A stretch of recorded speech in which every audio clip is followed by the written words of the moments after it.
Господи, Господарю наш,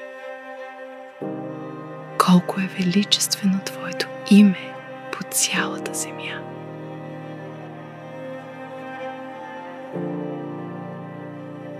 Ти си поставил славата си на небесата.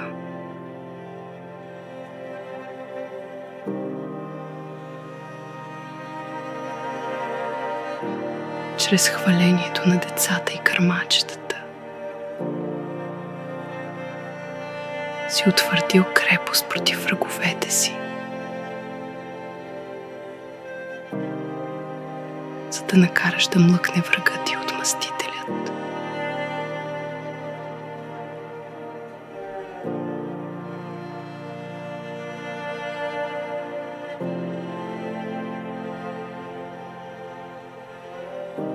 Когато гледам Твоите небеса, делото на Твоите пръсти, луната и звездите, които Ти си поставил,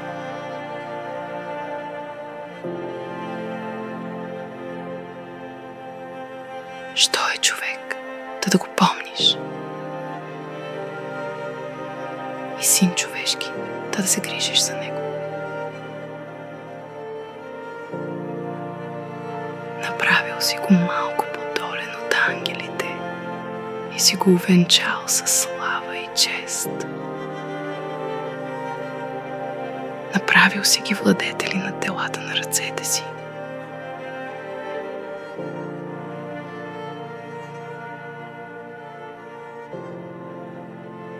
Всичко си подчинил под нозете им.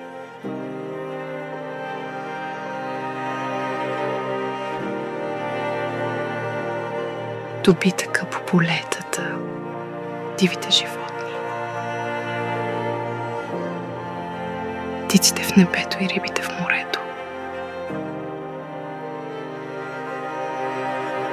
Всичко, което плува по морските пътища.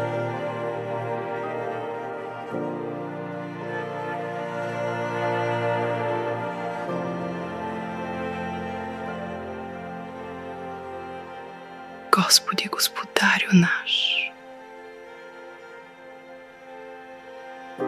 колко е величествено Твоето име по цялата земя.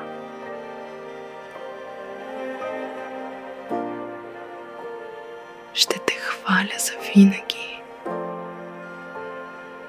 защото цялото творение възвестява славата